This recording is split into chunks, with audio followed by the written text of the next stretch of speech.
గారి మాటలు వినేద్దామా? Requesting Pawan Kalyan sir to please speak.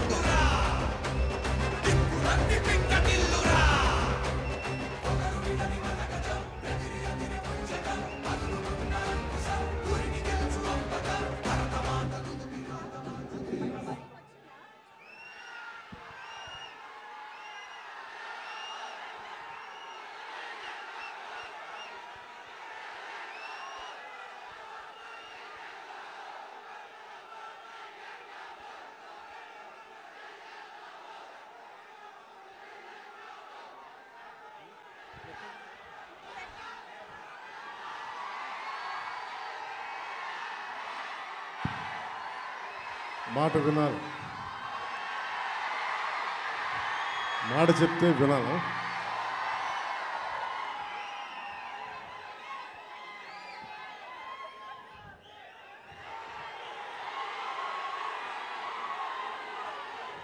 ఈ సభకి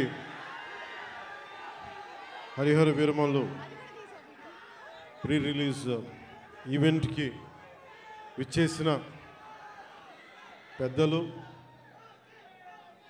ప్రతి అందరికీ మా తోటి కూటమి ఎన్డీఏ కూటమి నాయకులందరికీ ముందుగా నా హృదయపూర్వక నమస్కారాలు. గౌరవ మేయర్,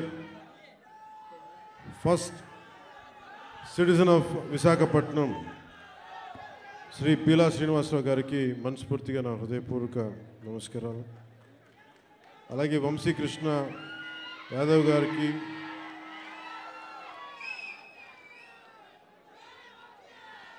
గానా వెంకటరెడ్డి నాయుడు గారికి, పంచకర్ల రమేష్ గారికి, పల్లా శ్రీనివాస్ గారికి, శ్రీ గంటా శ్రీనివాస్ గారికి, సీనియర్ నాయకులు, నాకు ఇష్టమైన మేధావి, సూక్ష్మంగా అన్నీ అర్థం చేసుకోగలిగే సీనియర్ నాయకులు శ్రీ కొండతాల రామకృష్ణ గారికి,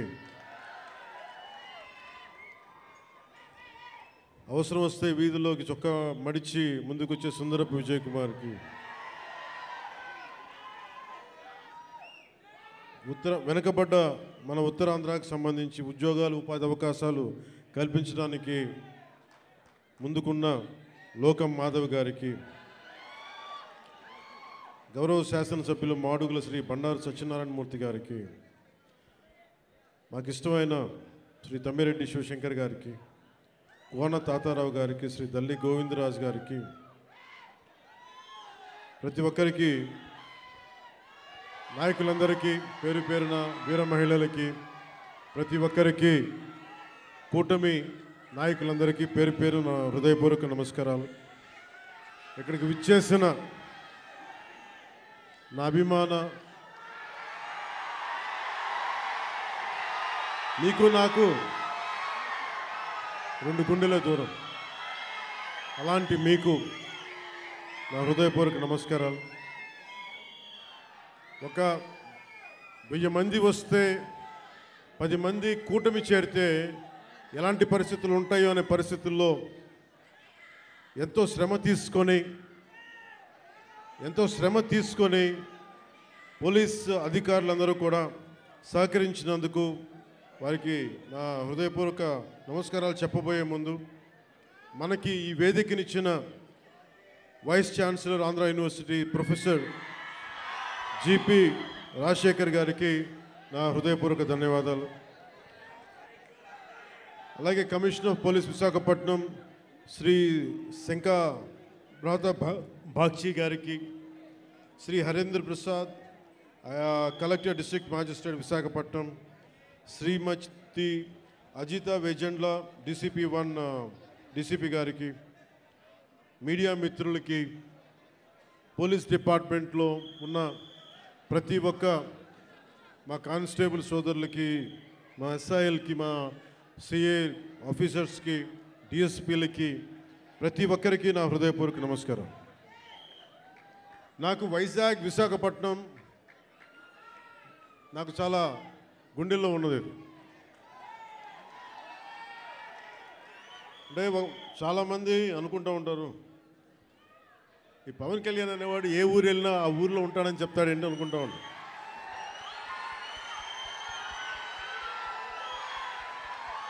సత్యానంద్ గారు అంటే నేను ఒక ప్రభుత్వ ఉద్యోగ కొడుకుని కదా, రకరకాల ట్రాన్స్ఫర్లు అవుతూ ఉంటాయి. ఇందాక సత్యానంద్ గారు చెప్పినట్టుగా నాకు విశాఖపట్నం తోటి నాకు పరిచయం ఏంటి అంటే, నాకు ఈరోజుకి గుర్తులేదు. 92లో నన్ను పిలిచారండి. 92 సత్యానంద్ గారు. అంటే నేను ఏమవ్వాలి అనుకునే పరిస్థితుల్లో చిరంజీవి గారు నన్ను వీడు ఇంట్లో ఉండి పాడైపోతున్నాడు, ఇంట్లోంచి బయటికి వెళ్ళేవాడు కదా. ఒక 16 ఏళ్ళ అమ్మాయిని ఎలా పిలుస్తారు ఇంట్లోంచి బయటికి వెళ్ళకుండా, నన్ను ఇంట్లో పెట్టేసేవాడు. నాకు వెళ్ళాలంటే ఇట్లా ఉండేవాడిని కదా అప్పుడు. అలాంటి నన్ను తీసుకెళ్ళి వీడికి ఏదో ఒకటి ఇంట్లోంచి పడేస్తే తప్ప వీడు ఏదో నేర్చుకోవడం చెప్పి ఆయన పిలిచి నన్ను విశాఖపట్నం పంపించారు. అలాగే విశాఖపట్నంతో నాకు పరిచయం.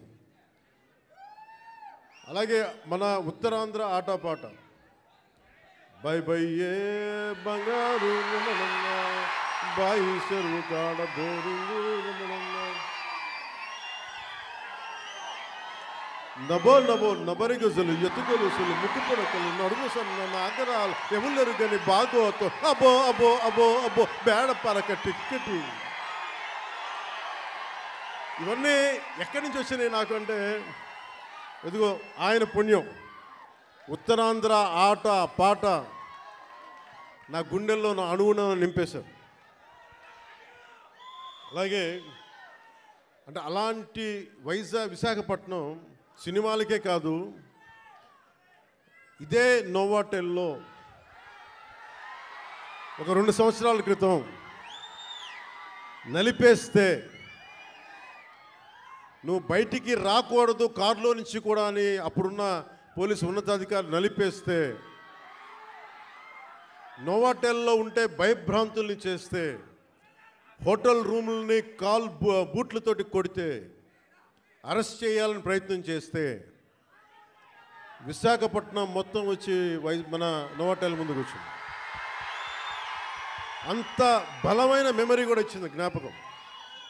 అందుకే నాకు విశాఖపట్నం, నేను అందుకని ప్రత్యేకించి విశాఖపట్నంలో ఈ ఫంక్షన్ పెట్టాలని నిర్ణయించుకున్నాను. అలాగే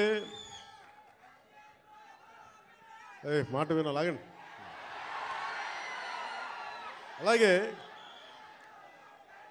మీకు తెలుసు, మనకి వకీల్ సాబ్ కానీ మిగతా ఏ హీరోస్ అయినా ఈరోజు ఉప ముఖ్యమంత్రిగా అంటే కూడా మీతోటి పవన్ కళ్యాణ్ అని మీకు ఇష్టమైన హీరోగానే మాట్లాడతాను ఈరోజు.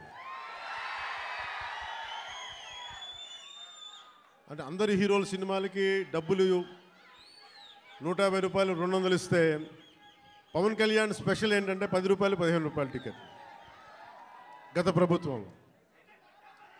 అలాంటి పరిస్థితుల్లో కూడా భీమ్లా నాయక్ని ఘన విజయం చేసిన మీ అందరికీ ఈ రోజున సభాముఖంగా మీ అందరికీ ధన్యవాదాలు తెలియజేస్తున్నాను.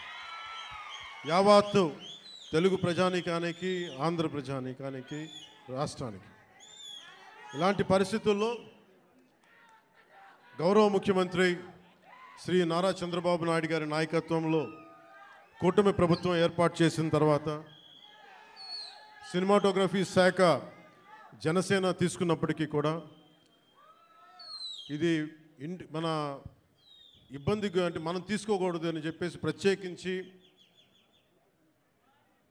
నేను గౌరవ ముఖ్యమంత్రి గారి ఆఫీస్కి పంపించాను. ఈ సినిమా టికెట్ రేట్ అందరికీ ఇచ్చినట్టుగానే ఇస్తే బాగుంటుంది, నిర్మాతలు నాకు చెప్పినప్పుడు నాకు సంబంధం లేదు, ఇది మీరు గౌరవ ముఖ్యమంత్రి శ్రీ చంద్రబాబు నాయుడు గారి టేబుల్ మీద పెట్టండి, ఆయన ఇస్తే తీసుకోండి, ఆయన ఎంత ఎన్ని రూపాయలు ఇస్తే అని తీసుకోండి. అంతకుమించి ఉంటే మన యువ నాయకుడు, యువగళం ప్రతినిధి, 100 కిలోమీటర్లు ప్రయాణించిన నాయకుడు, తెలుగుదేశం యువ సారథి శ్రీ నారా లోకేష్ గారు ట్వీట్ చేసి పవనన్న సినిమాలు బాగుండాలి, ఘన విజయం సాధించాలి అని మనస్ఫూర్తిగా ట్వీట్ చేసినందుకు వారికి నా ప్రత్యేక ధన్యవాదాలు, కృతజ్ఞతలు తెలియజేసుకుంటున్నాను.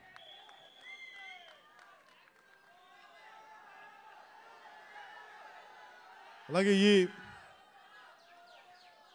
ఈ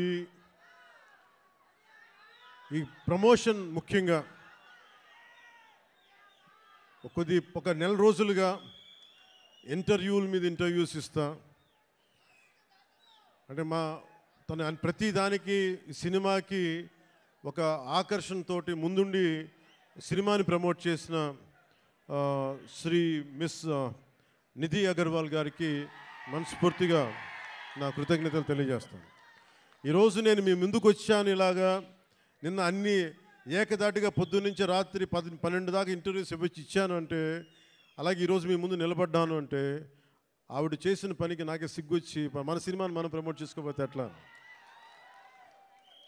నేనేం నమ్ముతానంటే, ఇదివరకు సత్యానంద్ గారికి తెలుసు, ఎప్పుడు మన ఫోటో లేదు మీరు వేయచ్చు కదా అప్పుడున్న సినిమా పత్రికల్లో అంటే, మన సినిమా మన ముఖాలు ఎవరు వేస్తారని చెప్పి నేను అడిగితే, మీరు ఇంకా పెద్ద హీరో అసలు ఇంకా మీరు హీరో కాదు కదా, మీరు హీరో కూడా పెద్ద హీరో కాదు కదా, మీకు ఏమని చెప్పేవాళ్ళు. నాకు అది అలవాటు అయిపోయింది. పబ్లిసిటీ లేకుండా సినిమాలు అవటం, మీ గుండెల్లో మీరు పెట్టుకొని గెలిపించారని విజయం ఇచ్చారు తప్ప నాకు ఎప్పుడు మీడియాతోటి మాట్లాడాలని కానీ నేను కోరుకున్నప్పుడేమో జరగలేదు. తర్వాత నాకు అలవాటు అయిపోయింది మీడియా లేకుండా సినిమాలు విజయం సాధించడం. సో అలాంటిది నేను చాలా ఆల్మోస్ట్ ఒక 96లో అక్కడమ్మా ఇక్కడపై షూటింగ్ సినిమా రిలీజ్ అయింది.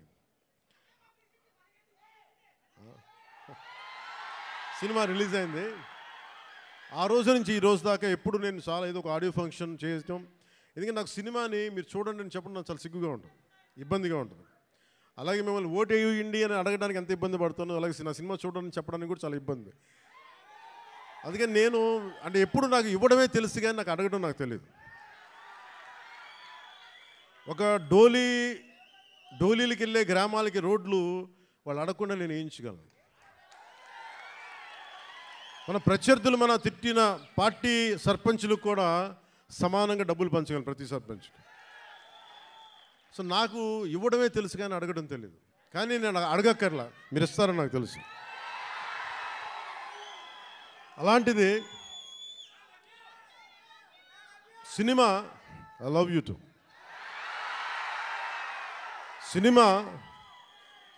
సినిమా ఎంత బలమైందంటే, అంటే నేను మీతోటి ఎందుకు పంచుకుంటున్నానంటే, ఇది సార్ మీరంతా కాళ్ళు నింపలేసి కొంచెం ఎక్కువసేపు మాట్లాడతాను మా వాళ్ళతో. కొంచెం చైర్స్ వేయకూడదు, చైర్స్ వేయండి పాపం.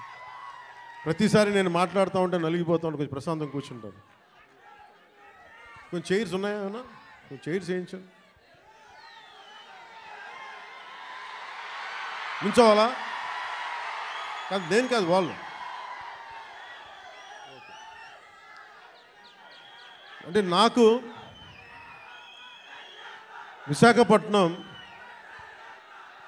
సత్యానంద్ గారు నన్ను ఇక్కడికి తీసుకొచ్చినప్పుడు నాకు యాక్టింగ్ అంటే తెలియదు, యాక్టింగ్ ఓనామాలు తెలియదు. మీరు అలసిపోయిన తర్వాత మాట్లాడతాం, మీరు అరౌండ్ ఎంతసేపు అరుస్తాం. ఈ అరుపులు, ఈ ఉత్సాహం రేపు సినిమాలకు ఉంచుకోండి, మొత్తం అలసిపోతాం.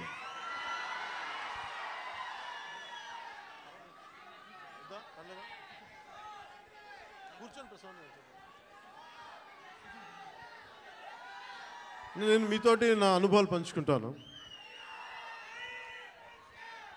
అంటే నేను మీరు ఇప్పుడులా కనిపించే సత్యానంద్ గారు నాకు పరిచయం అయ్యే టైంకి నాకు బయటికి 10 మంది మధ్యలోకి రావాలంటే చాలా ఇబ్బంది ఉండేది. రూమ్లోంచి బయటికి రావాలంటే సిగ్గుపడిపోయేవాడిని, ధైర్యం ఉండేది కాదు. కానీ లోపల చాలా ఆలోచించేవాడిని.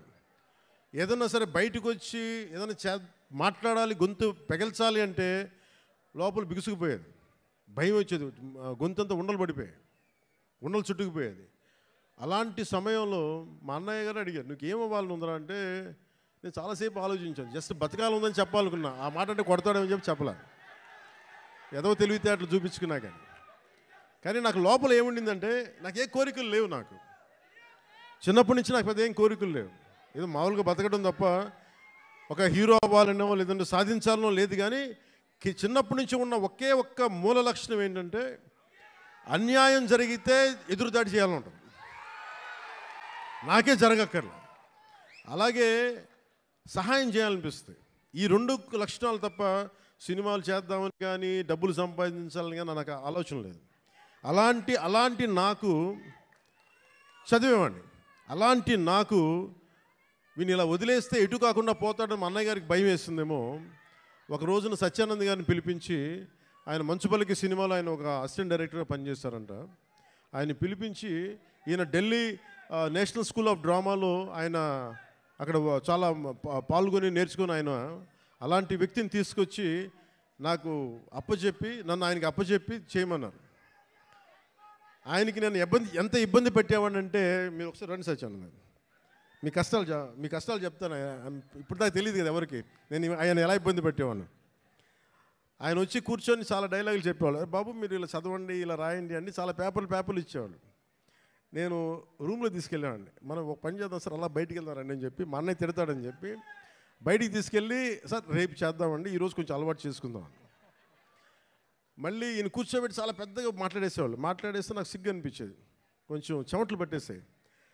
అలాంటి నెమ్మదికి ఈయన మభ్యపెడితే మెడ్రాస్లో, చెన్నైలో పని జరగట్లా. ఒక నెల రోజులు చూశారు. ఈయనకి అర్థమైపోయింది, ఈయన ఇక్కడే ఉంచితే వీడు ఏ పని వీడు చెయ్యకపోగా నన్ను కూడా చెడగొట్టేస్తాను భయం వేసింది అనుకుంటా. ఆయన ఏమనేవాళ్ళు చూస్తూ ఉండేవాళ్ళు.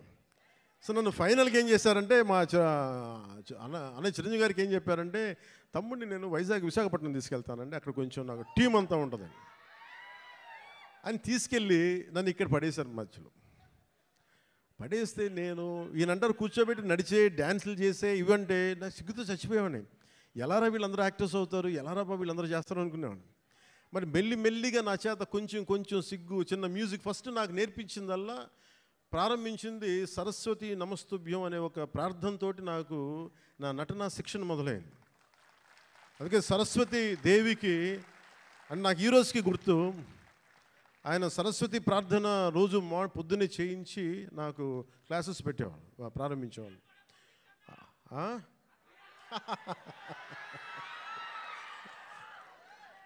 అలాగే ఆయన అలా స్టార్ట్ చేసి నాకు ముందు ఆటపాట చెప్పారు, మన ఉత్తరాంధ్ర ఆటపాట. అవి నాకు చాలా ఇంట్రెస్ట్ వచ్చింది. మెల్లిగా ఆయన్ని చిన్న ఏమంటుంటారు, పాముని ఏమంటుందని ఒక వైల్డ్ యానిమల్ని ట్రైన్ చేస్తారు చూసారా, అలా కొద్దిగా టేమ్ చేసి ట్రైన్ చేసి ఒక 2 అక్కడ దాకా తీసుకొచ్చాను నన్ను. అంటే నోట్లో నుంచి ఒక వాక్యం, అమ్మ ఇట్రా నాన్న నేను బయటికి వెళ్తున్నాను చెప్పడానికి కూడా నేను తటపాయించే నా వ్యక్తిత్వానికి ఒక 1.5 hour ఒక స్ట్రీట్ ప్లే చేయించిన గంత బై ద ఎండ్ ఆఫ్ 2 నెలలు. సో నన్ను అంత ట్రైన్ చేసి నేను నేర్చుకున్నది ఏంటంటే, నటన నేర్చుకోలేదు ఈయన దగ్గర, ధైర్యాన్ని నేర్చుకున్నాను ఈయన దగ్గర. నీకు ఏదైనా ఒక అభిప్రాయం ఉన్నప్పుడు నిర్భయంగా చెప్పడం చేసుకో, ఏమవుతావు, మహా అయితే ఫెయిల్ అవుతావు, ఏమవుతుందని. నాకు ఎందుకు ఆయన పాదాలకి ఈరోజు ఎప్పుడు నాకు అనిపించిన ఎందుకు ఇష్టం అని నమస్కారం పెడతానంటే, నాకు ధైర్యాన్ని నాకు పరిచయం చేసిన వ్యక్తి ఆయన. అంటే నీకు అభిప్రాయాలు 100 ఉండొచ్చు, లోపల భావాలు 1,00,000 ఉండొచ్చు, కానీ వాటి మీద నువ్వు ముందుకొచ్చి దాన్ని యాక్ట్ చేయకపోతే ఏం అవ్వదు అనేది నాకు ఆయన నోటితో చెప్పాల, ఆ ట్రైనింగ్ ద్వారా చెప్పారు. నేను అప్పుడు అనుకున్నాను నాకు యాక్టింగ్ అని నేను నేర్చుకోలేదు, నాకు జీవిత పాఠాలు నేర్పారు నా గురువు ఆయన. సో చిరంజీవి గారికి నేను ఏం చెప్పానంటే, 1 సంవత్సరం తర్వాత, అన్నయ్య మీరు ఇప్పుడు సినిమా తీగిపోయినా పర్లేదు కానీ నాకు జీవితంలో బతికే శక్తిని ఇచ్చేవి ట్రైనింగ్ వల్ల, నేను ఏ కూలి పని చేసుకునే బతికేస్తాను తప్ప నాకు యాక్టరే అవ్వాలని లేదు, నాకు చాలా సంతోషం. ఆ తర్వాత ఇక్కడమ్మాయి నన్ను తీసుకొచ్చారు. అలాగే వైజాగ్లో తీసుకొచ్చారు, వైజాగ్ స్టీల్ ప్లాంట్లో ఇక్కడను చచ్చిపోయేవాడిని సిగ్గుతో. అప్పుడు మళ్ళీ ఒక 6 months మనకి 1 year గ్యాప్ రాగానే మళ్ళీ యాజ్ యూజువల్ మన యూజువల్ సిగ్గు మళ్ళీ ముడుచుకుపోయాను మళ్ళీ. అలాంటిది నన్ను గోకులం సీత చేశాను, తర్వాత సుస్వాగతం చేశాను. నాకు ప్రత్యేకించి విశాఖపట్నానికి ప్రత్యేకమైన అనుభవం ఏంటంటే, నాకు భీమిలీలో మాకు తెలిసిన వాళ్ళకి ఒక గెస్ట్ హౌస్ ఉండేది, నన్ను అక్కడ ట్రైనింగ్ చేసేవారు వీళ్ళందరూ. సో నాకు అందుకు భీమిలీ కానీ మన ప్రాంతాలు కానీ మన సర్క్యూట్ గెస్ట్ హౌస్ మనం ప్రాక్టీస్ చేసేదాన్ని ఒక సంగం శరత్ ఓనర్స్ గెస్ట్ హౌస్ ఒకటి ఉండేది. అక్కడే మ్యాక్సిమం ట్రైనింగ్ క్లాసెస్ అని సాయంత్రాలు పడు, మార్నింగ్ ఏమో భీమిలీ, సాయంత్రాలు సంగం శరత్. ఇప్పుడు ఇవన్నీ చెప్పాను అనుకోండి, ఈ పవన్ కళ్యాణ్ ఏ ఊరు వెళ్ళినా కనిగిరి వెళ్తే కనిగిరిలో పెరిగానంటాడు, వైజాగ్ వస్తే వైజాగ్లో పెరిగానంటాడు. కానీ నేనేం చేస్తాను, అందుకే నా పేరు పవనం, నేను తిరుగుతూ ఉంటాను, వెళ్తూ ఉంటాను. మనం పవనాలైతే అవి కూపస్తా మండూకాలు ఇలాగే మాట్లాడతారు. బావిలో కప్పలు గిరిగిసుకొని కూర్చుంటే వాళ్ళకి అర్థం కావు. పవనం తాలూకు శక్తి వాటికి అర్థం కాదు. పవనం సర్వంతర్యామి. సో అలాంటి నన్ను ఈరోజు సినిమా మేకింగ్ మీద కానీ వీటన్నిటి మీద అవగాహన వచ్చింది అంటే నాకు నా గురువు ఇచ్చిన నూరిపోసిన ధైర్యం. ముందుగా నాకు ఈరోజు మీ ముందు నిలబడగలుగుతున్నాను అంటే నాకు మా అన్నయ్య చిరంజీవి గారు నాకు నన్ను ఇచ్చిన ఆయన నన్ను నమ్మారు. మా వదిన నన్ను నమ్మింది. సో వాళ్ళు ఈరోజు నేను మేము ఎందుకు వస్తున్నాను, ముఖ్యంగా వాళ్ళిద్దరికీ నేను మనం గెలిచిన తర్వాత కూడా ఎందుకు నా శిరస్సు తీసి వాళ్ళిద్దరి పాదాలకి పెట్టానంటే మనకి గుండెలకి హత్తుకున్న వాళ్ళకి మన బాగుని కోరుకునే వాళ్ళ పాదాలు కాక ఇంకెవరికి నమస్కరిస్తాం. మనకు కనిపించే దేవుళ్ళు వాళ్ళు, మనకు కనిపించే దేవుళ్ళు మా గురువే మనకి దైవం. సో ఇలాంటి సమయంలో నాకే అనిపించింది మన ఏదో సినిమా ప్రతి ఒక సినిమా కృష్ణవంశీ గారి సినిమాలు చెప్తూ ఉంటారు కదా 30 years ఎక్స్పీరియన్స్ అండి ఇక్కడనే. ఇంకొక సంవత్సరం దాటితే మనం కూడా కొంచెం చెప్పచ్చు 30 years ఎక్స్పీరియన్స్ ఇక్కడ. తమాషాలు కూడా 30 years ఎక్స్పీరియన్స్ రాబోతుంది, వెయిట్ చేయండి. అంటే 96లో రిలీజ్ అయింది. సో దీంతో పాటు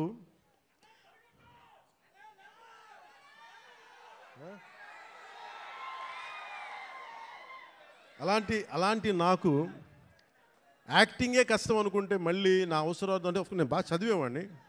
అంటే అందరిలాగా కాలేజీకి వెళ్ళలేదు కానీ చాలా విపరీతమైన పుస్తక పఠనం ఉండేది. దాని ద్వారా నాకు ఏమనిపించిందంటే మేధోశక్తి చాలా అవసరం.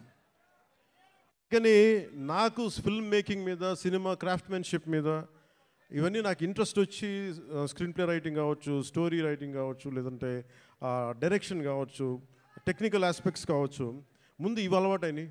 తర్వాత యాక్టింగ్. అందుకని మీరు చూస్తే నా యాక్టింగ్ కూడా చాలా మంచి నటుల్లాగా క్యారెక్టర్ మారిపోను. మ్యాక్సిమం నేనేం కోరుకుంటానంటే నేను రియల్ లైఫ్లో ఏం చేయగలనో దానికి దగ్గరగా ఎత్తుక్కుంటాను. అన్నీ చేయలేకపోవచ్చు కానీ కొంతవరకు మ్యాక్సిమం నేను నిజ జీవితంలో ఏం చేయగలిగానో అవి చేస్తాను. అలాగా ఈ సినిమాకి సంబంధించి బిగ్గెస్ట్ నాకు బ్లాక్ బస్టర్ ఇచ్చిన ఏఎం రత్నం గారు ఖుషి. చాలు ఒక్క నిమిషం మాట్లాడు ఒక్క నిమిషం మీరు ఒక నిమిషం. ఇది వేరే హీరో సినిమా కదా, అన్నీ మన సినిమాలే. అంటే ఒక తల్లికి బిడ్డలందరూ ఒకటే, అంతేగాని ఒక హీరోకి యాజ్ ఎ హీరోగా నాకు అన్ని సినిమాలు నాకు ఒకటే.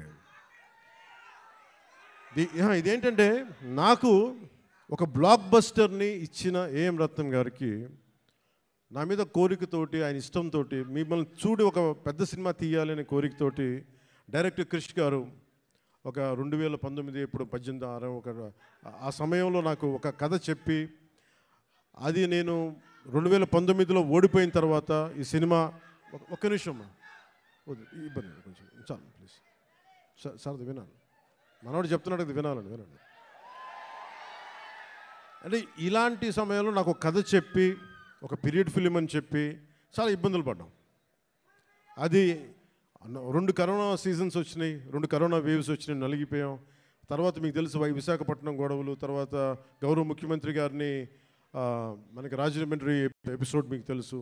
వీటన్నిటి వల్ల సినిమా 3వసారి మన రాజకీయ పరిస్థితుల్లో లేట్ అయింది. అందుకని ఈ సినిమాకి ప్రత్యేకించి వచ్చినప్పుడు నేను ఉప ముఖ్యమంత్రిగా బాధ్యతలు తీసుకున్న తర్వాత కూడా సడన్గా మన పార్టీ ఆఫీస్ కోతవేటు దూరంలో అక్కడ ఉన్న స్థానికంగా మనం మిడ్ వ్యాలీ స్టూడియోస్లో మిడ్ వ్యాలీ స్థలాన్ని స్టూడియోగా మార్చుకొని నేను ఈ సినిమాని ఓజీని రెండింటిని కంప్లీట్ చేశాను. అంటే ఎక్కడా కూడా మనం తీసుకున్న శాఖలకి ఇబ్బంది లేకుండా, అది పంచాయతీరాజ్ శాఖ కావచ్చు, ఫారెస్ట్ డిపార్ట్మెంట్ కావచ్చు, ఎన్వైర్న్మెంట్ కావచ్చు, వీటన్నిటికీ ఇబ్బంది కలగకుండా ఈ సినిమాని ఫినిష్ చేశాం. మధ్యలో ఈ మూల కథని కానీ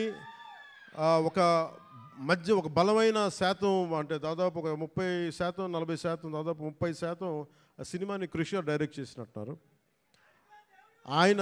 ఆయన మొదలుపెట్టిన ఈ కథని చాలా మధ్యలో ఆయన కొన్ని వ్యక్తిగత కారణాలు కావచ్చు, మిగతా ఇతరత్ర కారణాల వల్ల ఆయన ప్రాజెక్ట్ నుంచి పక్కకి వెళ్ళిపోయినప్పటికీ కూడా ఆయన ఎప్పుడు ఈ ప్రాజెక్ట్ ముందుకెళ్ళాలని కోరుకున్న ఒక మంచి దర్శకులు ఆయన. కృషి గారికి మీ అందరూ మనస్ఫూర్తిగా ఈ రోజున మనం ఇక్కడ ఉన్నామంటే దీని మూల దీని మూల కారకుడు ఆయనకి మనస్ఫూర్తిగా మనం ధన్యవాదాలు తెలియజేయాలి. ఈ సినిమాని ఎవరితో ముందుకు వెళ్ళాలనుకున్నప్పుడు రత్నం గారు మన జ్యోతి గారిని తీసుకొచ్చారు. జ్యోతి కృష్ణ గారు వారి అబ్బాయి రత్నం గారు అబ్బాయి లండన్ ఫిల్మ్ మేకింగ్స్ నేర్చుకొని వచ్చిన వ్యక్తి, డైరెక్టర్ కూడా ఆయన ఈ సినిమాని ఇంత తక్కువ కాలంలో ఎఫెక్టివ్గా చేయగలిగారంటే ఇది ఆయన సత్తా.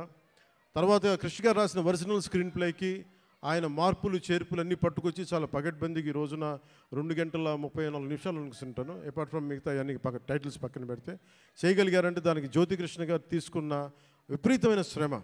ఆయన మనస్ఫూర్తిగా నా ధన్యవాదాలు తెలుపుకున్నాను. ఎందుకంటే నేను ఎందుకు మేము సినిమాల్లో ఏం చేసాము అని చెప్పడానికంటే కూడా రేపు పొద్దున మీరు చూసి ఇంకొక ప్రీమియర్ షోస్ కూడా పడిపోతాయి కాబట్టి మీరు చూసి మీరు నాకు తెలియజేయండి. ఎందుకంటే నాకు ఎప్పుడు కూడా మన సినిమా బ్లాక్ బస్టర్ అయిపోద్ది, మన సినిమాలు రికార్డులు బద్దలు కొట్టేస్తాయి, మన సినిమా ఆ సీన్ అద్భుతంగా ఉంటుంది నాకు చెప్పడానికి ఏంటంటే కొంచెం ఇబ్బంది ఉంటుంది. ఎందుకంటే నేను ఏ సినిమాలు కూడా ఎంత రికార్డు చేస్తా నేను ఎప్పుడూ తెలియదు. నేను సరస్వతి దేవిని ప్రార్థిస్తాను, కృష్ణుడిని నమ్ముతాను. కర్మ చేయి, ఫలితం భగవంతుడికి వదిలేయాలి. అలాగే ఈరోజు మేము ఇంత చేసాం, మనం ఇంత చేసాం, వదిలేస్తున్నాం. ఆ ఫలితం భగవంతుడు సత్ఫలితం ఇవ్వాలని మనస్ఫూర్తిగా నేను కోరుకుంటూ ఈరోజు అంటే సినిమా మేకింగ్ నాకేంటి సినిమా చాలా ప్యాషనేట్ నాకు.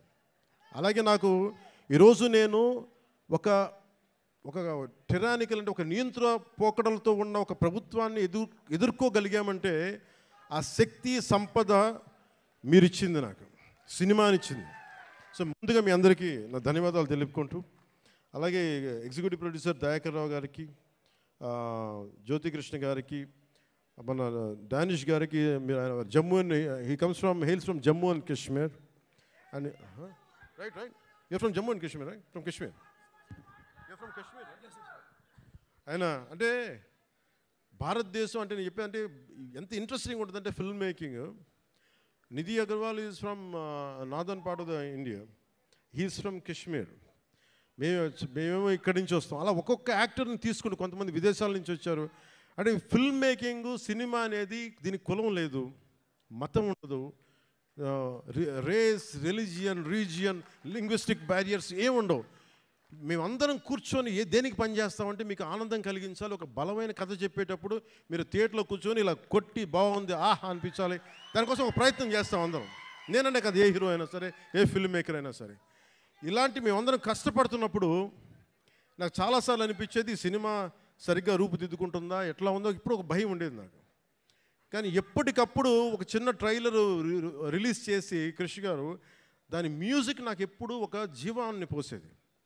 ఈ రోజున సినిమాని ఇంత బలంగా మనం ఒక బలమైన పాజిటివ్ నోట్ ఉంది అంటే ఈ సినిమాకి నాలాంటి హీరో కంటే వీళ్ళందరికంటే కూడా దీన్ని నమ్మిన వ్యక్తి academy Oscar winner Shri Keeravani garu, MM Keeravani గారు. అంటే ఆయన కనుక సినిమాకి డైరెక్షన్ లేకపోతే ఈ సినిమా ఇంత అద్భుతంగా వస్తా నాకైతే సందేహం. ఆయన లేకపోతే, కీరవాణి గారు లేకపోతే హరిహర వీరమల్లు అనే సినిమా లేదు. మేము ఎంత గొప్ప కథ చేసినప్పటికీ, మేము ఎంత బాగా నేను యాక్ట్ చేసినప్పటికీ దాన్ని ఆ ఎమోషన్స్ని సరిసమానంగా దాన్ని ముందుకు తీసుకెళ్ళగలిగే నేపథ్య సంగీతం కానీ సాంగ్స్ కానీ లేకపోతే దానికి ఆసక్తి సరిపోదు.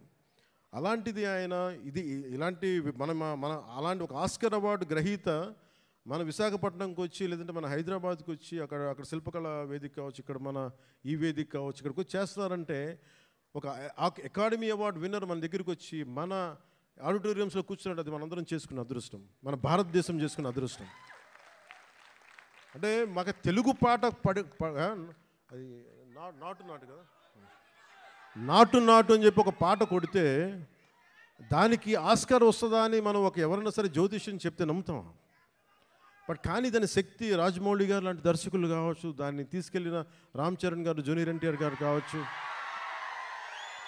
అంటే ఇంతమంది కలయికతోటి వాళ్ళందరూ బలంగా వేయగలిగారంటే మనం సంగీత దర్శకుడు అనేవాడు బలమైన అసలు రక్తి కట్టించగలిగే సంగీతాన్ని ఇవ్వలేకపోతే దానికి చంద్రబోస్ గారు లాంటి ఒక లిరికల్ రైటర్ దానికి సరైన లిరిక్స్ అందించకపోతే అది ముందుకెళ్ళదు. అలాంటిది మనకి 2 ఆస్కర్ విన్నర్స్ ఉన్నారు. వాళ్ళని చంద్రబోస్, దాదాబాని శ్రీ ఎంఎం కీరవాణి గారు. మనందరం కూడా చాలా చాలా ఒక తెలుగువాడిగా కాదు ఒక భారతీయుడిగా మనందరం చాలా గర్వపడాల్సిన విషయం. సో అలాంటి దర్శకులు, సంగీత దర్శకులు మన హరిహర వీరమల్లుకి నిన్న రాత్రి చూశాను మొత్తం కొంచెం అన్ని. నేను రీల్స్ టెస్ట్ చేస్తాను ఫస్ట్ టైం చాలా సంవత్సరాల తర్వాత. ఖుషి తర్వాత మళ్ళీ నేను ప్రతి రీల్ చూడడం, ఎందుకంటే నేను సడన్గా డబ్బింగ్ తర్వాత సినిమాలు చూడండి, నాకు భయం సినిమాలు చూడాలంటే. ఇందులో డైలాగులు ఉండవు, యాక్షనే ఉంటుంది. ధర్మం జోలికి వస్తే తాట తీసేస్తామనే ఉంటుంది తప్ప. ఏం తల్లి బాగున్నావా? గుర్తుంది మన ఆఫీస్లో కలిసాం. అవును గుర్తుంది.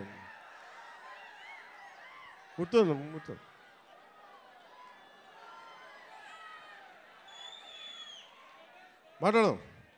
ఈతమాను ఇల్లు కాదు, తాటిమాను తావు కాదు, తగిలినోడు మొగుడు కాదు, తగరము బంగారు కాదు. అంటే ఈ మన మన ఇది మన ఉత్తరాంధ్రాదికి చాలా దగ్గరగా ఉంటుంది. అందుకే నా చేత పాడించారు అనుకుంటా బహుశా కీరవాణి గారు. ఇలాంటి మన కీరవాణి గారు నాకు, నేను చాలా సంవత్సరాల తర్వాత, ఖుషి తర్వాత, బాబు నువ్వు ఒక్కడే ఎక్కువ డిస్టర్బ్ చేస్తున్నావు, వాగమ్మ ఒక్క నిమిషం చాలు, చాలు ఓకే అవుతుంది, చాలు. చాలా సంవత్సరాల తర్వాత, ఖుషి తర్వాత ఈ సన్నివేశం, ఇది రెండు భాగాల సినిమా అయింది. ఆఖరి భాగం, ఈ ఫస్ట్ పార్ట్ ఎలా ఎండ్ చేయాలి అని అనుకున్నప్పుడు, ఇది హిస్టరీ మనందరికీ అర్థం కావాలి. నేను నిన్న నుంచి ఇంటర్వ్యూస్ ఇస్తుంటే మీరందరూ కొద్దిమంది చూసే ఉంటారు. మీరందరూ చూస్తే నేను ప్రామినెంట్గా చెప్తుంది, ఈ సినిమా మీకు ఏమి ఇస్తుంది, ఎలాంటి అనుభవం ఇస్తుంది, ఏం చూడాలి, ఏం చెప్పాలనుకుంటున్నారు ఈ సినిమా అంటే. నాకు cinema is a purely entertainment. నేను డబ్బులు తీసుకొని సినిమాకి వెళ్తే నాకు ఎంటర్టైన్ చేయాలి. నేనే నమ్ముతానంటే నా సినిమాని ఎడ్యుటైన్ చేయాలి అనుకుంటాను. ఎడ్యుటేషన్ అంటే దాన్ని మనల్ని ఎడ్యుకేట్ చేయాలి, మనల్ని ఎంటర్టైన్ కూడా చేయాలి. నేను అలాంటి సినిమాలు ఇష్టపడతాను. సో నా సినిమాలు ఎంతో కొంత నాకున్న ఆలోచన ప్రాసెస్ని బెటర్ చేయాలి. అలాంటి పరిస్థితుల్లో నాకు కృషి గారు చెప్పిన కథ ఏంటంటే, మన కృష్ణానది తీరంలో దొరికిన మనకి వజ్రాల గనులు ఉన్నాయి ప్రపంచంలో. అప్పుడు ఇంకా వజ్రాల గనులు కనుగొనల. అలాంటి టైంలో మన కృష్ణానది తీరం కొల్లూరులో ఉన్న, మన మంగళగిరి దగ్గరలో ఉన్న ఒక 60-70 కిలోమీటర్ల దూరంలో ఉన్న కొల్లూరులో దొరికిన ఒక వజ్రం కోహినూర్. ఆ కోహినూర్ని గోల్కొండ నవాబ్ కులీ కుతుబ్ షా చేతికి వెళ్తే, అది అక్కడి నుంచి మొఘలాయిల చేతికి వెళ్ళి, ఆ తర్వాత ఇప్పుడు అది లండన్ మ్యూజియంలో ఉంది. సో నాకు నచ్చిన ఐడియా ఏంటంటే కోహినూర్ని దొంగిలించడం. కోహినూర్ ఎవరి చేతిలో ఉంది? కోహినూర్ పీకాక్ త్రోన్ మీద ఉంటుంది, నెమలి సింహాసనం మీద ఉంటుంది. ఆ నెమలి సింహాసనం మీద ఎవరు కూర్చొని ఉన్నారు? కంటకుడైన పాలకుడు, ఒక కంటకుడైన పాలకుడు ఔరంగజేబ్ కూర్చొని ఉన్నాడు. అలాంటి ప్రజాకంటకుడు, దుర్మార్గుడు అయిన ఔరంగజేబ్ కూర్చున్న నెమలి సింహాసనం పైన ఉన్న ఆ కోహినూర్ వజ్రాన్ని దొంగిలించాలి, అది తిరిగి వెనక్కి తీసుకురావాలి అని కుతుబ్ షా ఆదేశించినప్పుడు, ఈ సినిమా పరిస్థితుల్లో హరిహర వీరమల్లుకి ఒక కల్పిత పాత్రకి ఇక్కడి నుంచి మొదలు పెడతాడు. ఇది ఇక్కడి నుంచి హైదరాబాద్ గోల్కొండకు పోతుంది, చార్మినార్లో కొన్ని సంఘటనలు జరుగుతాయి, అది అక్కడి నుంచి ఢిల్లీ దాకా పోతుంది.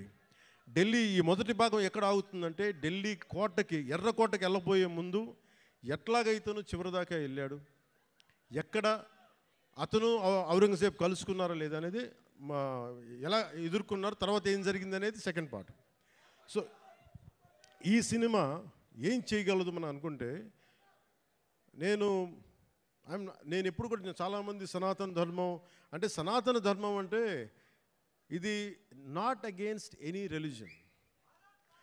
సనాతన Dharma is not against Christianity. సనాతన ధర్మ ఈజ్ నాట్ అగేన్స్ట్ ఇస్లాం.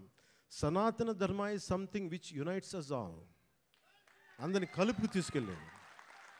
కానీ అలాంటి సనాతన ధర్మం అంటే మీరు చెప్పండి,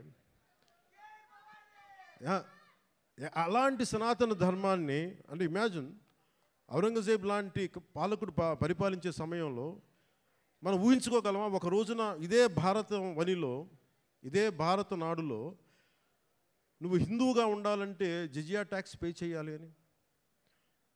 అలాంటి సందర్భాలు ఉన్నాయి మనకి. నేనేమంటే I'm not against any kings, I'm not against Aurangzeb, I'm not against any Mughal ruler. నేనేమంటానంటే తప్పులు జరిగినప్పుడు అన్నీ సమానంగా తెలియజేయాలి. మనకు చాళుక్యుల గురించి తెలుసా? మనకి పాండ్య రాజుల గురించి తెలుసా? విజయనగర రాయలు మన రాజ్యం గురించి తెలుసా? మనకి మన హిస్టరీ బుక్స్లో more about Mughals and less about other Kings.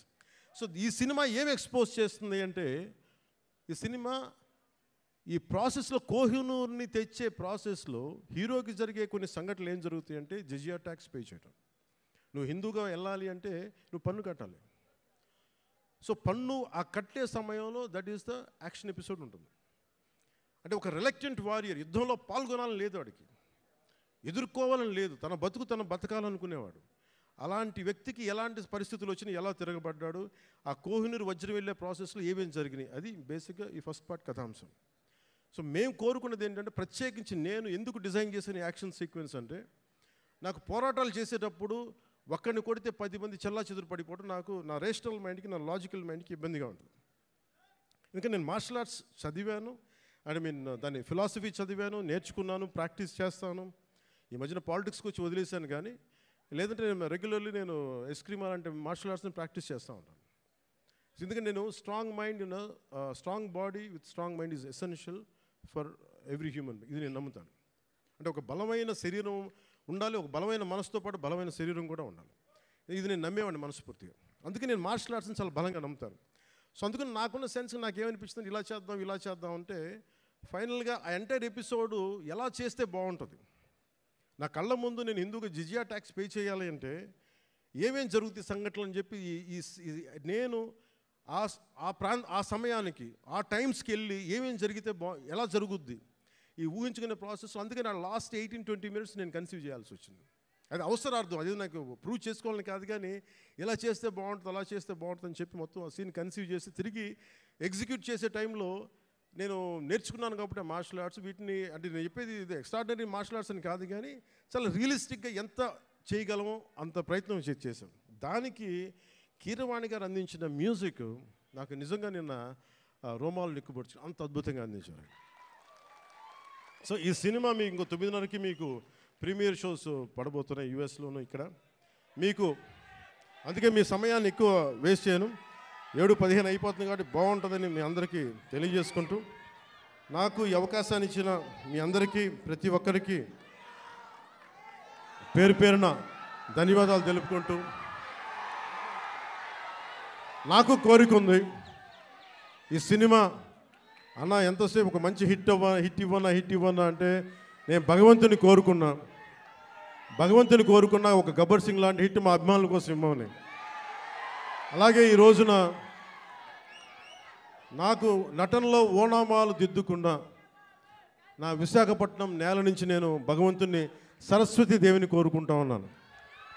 మీ అందరూ ఆనందించే ఘన విజయాన్ని ఇమ్మని నేను నాకు ఆ సరస్వతి మాతని కోరుకుంటూ సెలవు తీసుకున్నాను. జై భారత్, జై Hind. Thank you sir, thank you so much. And ఇప్పుడు విజయ్ కుమార్ గారు పవన్ కళ్యాణ్ గారికి బొకే ప్రజెంట్ చేస్తారు. ఇవాళ మన